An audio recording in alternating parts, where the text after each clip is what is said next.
What's going on, y'all? Chuck Nunface here. Hope everybody is doing well today. We're going to take a deep dive into the Grimsmo Rasks. Now, if you watch my channel, if you check out my channel, you have noticed that I've done a couple of uploads on the Rask, or at least having the Rask in it recently. But this is going to be what I guess we would consider my official review video. I'll go ahead and link those other two videos in the description, both the unboxing and then the comparison video with the Grimsmo Norseman. I'll go ahead and link those. But if you haven't done so already, go ahead and subscribe to the channel if you don't mind. I certainly would appreciate it. It means a lot to me if you subscribe. Drop a comment also. That definitely kind of helps with engagement, so that's certainly appreciated as well. So the Rask, made by Grimsmo Knives, up in Canada. I believe it's Ontario, that area.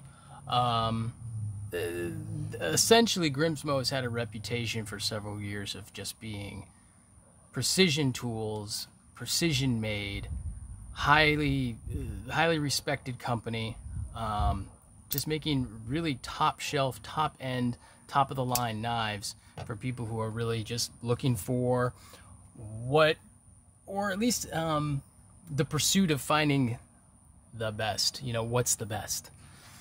It's definitely in the same conversation with what you can consider any of the other best knives out there. It's in the same conversation as the Koenig Arius. Koenig Arius, a lot of people would say Koenig. I say Koenig. Here in Texas, when we see K-O-E or an O-E and we're talking about German descent, it's always going to be Koenig, or it's going to have that A sound, not O sound. If Bill Koenig or Koenig wants to correct me, that's fine, but until then, I'm calling it a Koenig Arius.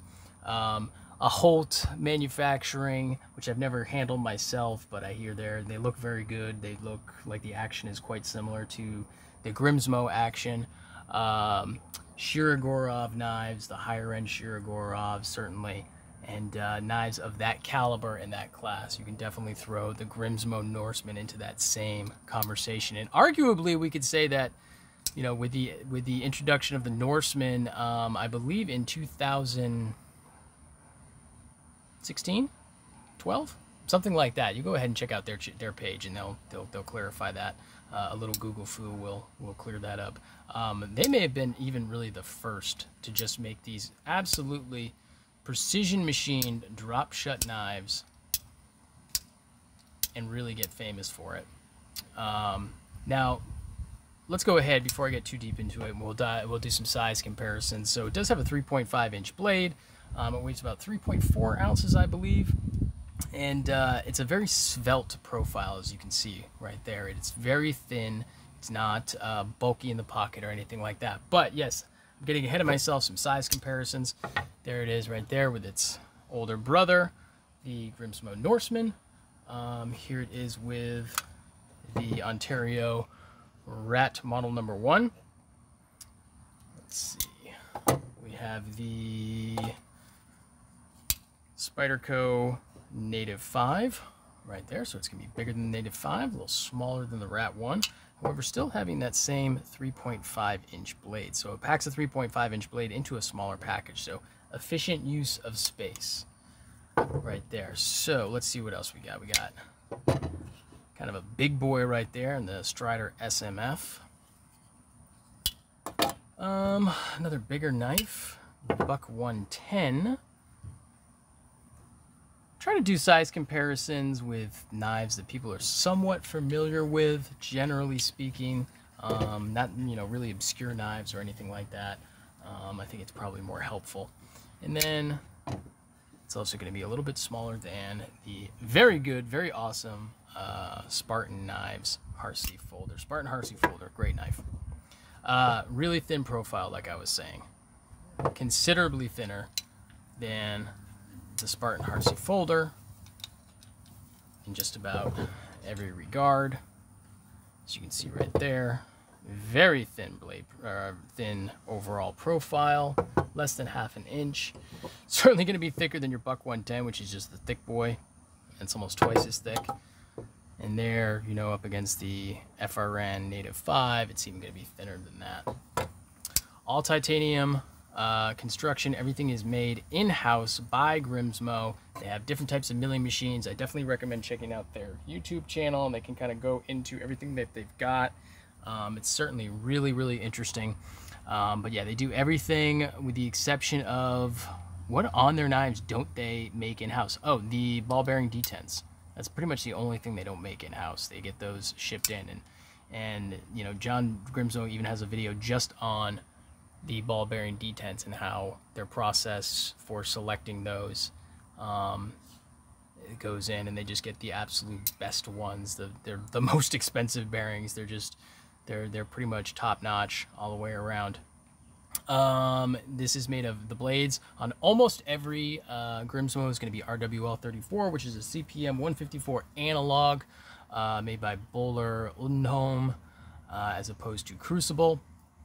I believe there are some runs of Norseman out there with CPM 154, and I think it was during the pandemic when those were manufactured and they couldn't get their hands on the RWL 34. So it's a good steel. A lot of people say at you know, the premium price point for the Grimsmo knife, it should have a different steel. That argument can certainly be made. However, I do know that they treat the steel well. And they heat it to about 61 HRC, which is going to be a pretty good spot for RWL 54. So they treat the steel really well.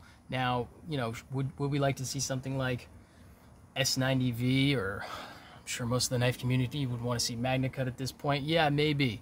But, you know, it kind of is what it is. They do a good job with it, and I definitely don't think it is a steel that is undeserving to be in, you know, a premium knife. A lot of custom knife makers work with RWL 34 and CPM 154, and they do it for a reason, because it's a good steel to work with, and it's a good steel for the end user as well.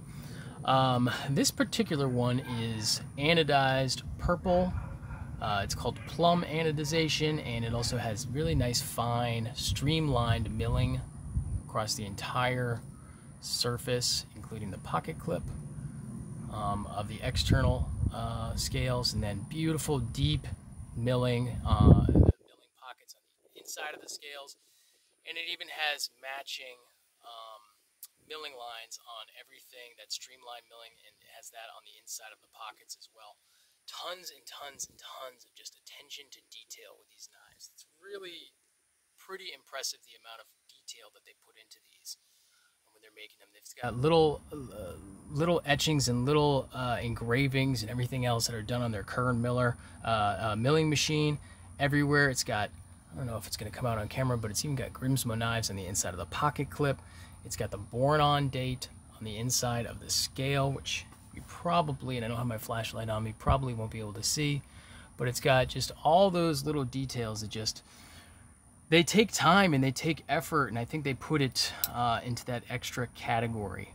I mean, it even says Rask on the inside of the lock bar cutout. So if you're looking right down in there and you look, it says Rask in teeny tiny little letters. So really impressive, all the machine work that they do. I definitely recommend checking out John Grimsmo channel to really watch his videos and listen to him talk about everything. What else about this? Oh yeah, what it's really known for is that action. Like I said, and I referenced earlier, it is absolutely fall shut, flawless action. Can't possibly ask for anything better.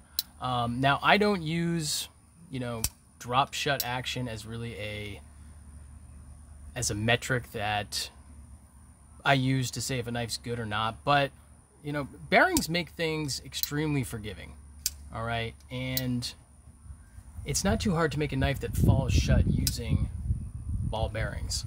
However, Grimsmo does it in such a way that it really is, I can't imagine it being any other way. It's just, it falls, and I've heard it through other you know, knife people and reviewers and everything else, and they say it's almost as if a magnet is sucking the blade right back in. And on the Rask, it is absolutely true. You know, the Norseman has a reputation of getting a little bit of a double tap and a bounce back when it's closed. The Rask doesn't have that same issue, and likely it's due to the fact that it's got a lighter blade, but it doesn't have that. If I try to make it happen, I can. See right there, I did it. So if I make sure all the pressure is off the lock bar, and I start the blade's descent from a high angle, I can get it to bounce back. But just doing it in a normal fashion, it won't. It'll just stay it'll just drop right back into the handle, like I say, as if it's being held by magnets.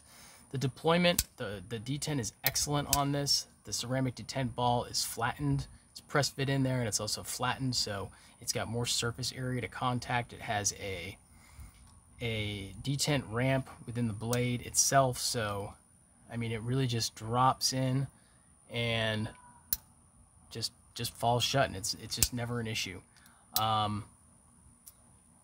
Who's this knife for? You know, the knife is really, it's expensive. Let's just go ahead and just call it what it is. It's not cheap at all. So who is it for? It's really for the person that is going to be looking for, chasing the dare I say, the best of something.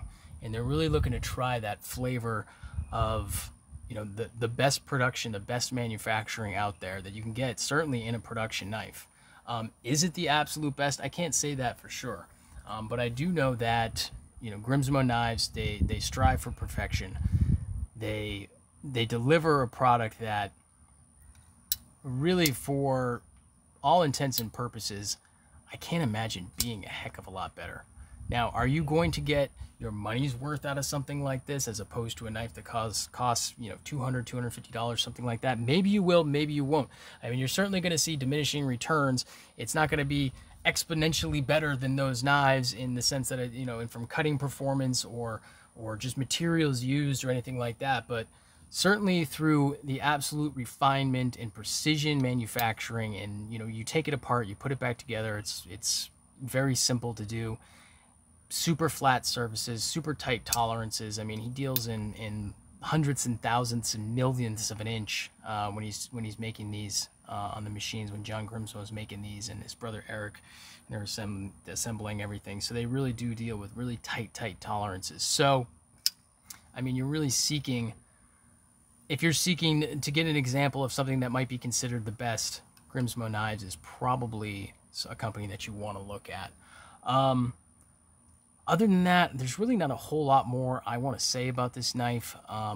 Maybe just a one downside. Some people may consider the steel is subpar for the price point. I don't really think so. I think it's just fine. I'm perfectly happy with it. On this particular knife, I will say one, maybe it's a negative, maybe it's not a negative, is the anodization after handling. The purple, it does get more of a bronze color. And that's certainly not something that's only applicable to Grimsmo. Other companies, I've seen that happen as well. So as the oils of your hand get into it, it will start taking more of a brassy, bronzy color as opposed to the purple. But you know, if that's going to bother you, you can certainly wipe it down with some Windex. But it will eventually get back to the way it was. You know, that well-handled appearance. But other than that, I really can't say anything negative about the knife. I'll go ahead and link the other two videos in the description. Like I said, if you haven't done so already, I certainly would appreciate clicking the subscribe button. It definitely helps me out a lot. If you want to go ahead and leave a comment and turn on those notifications, that would certainly be awesome as well. But yeah, definitely thank you for supporting the channel. Thank you for checking out the video, and I'll talk to you next time.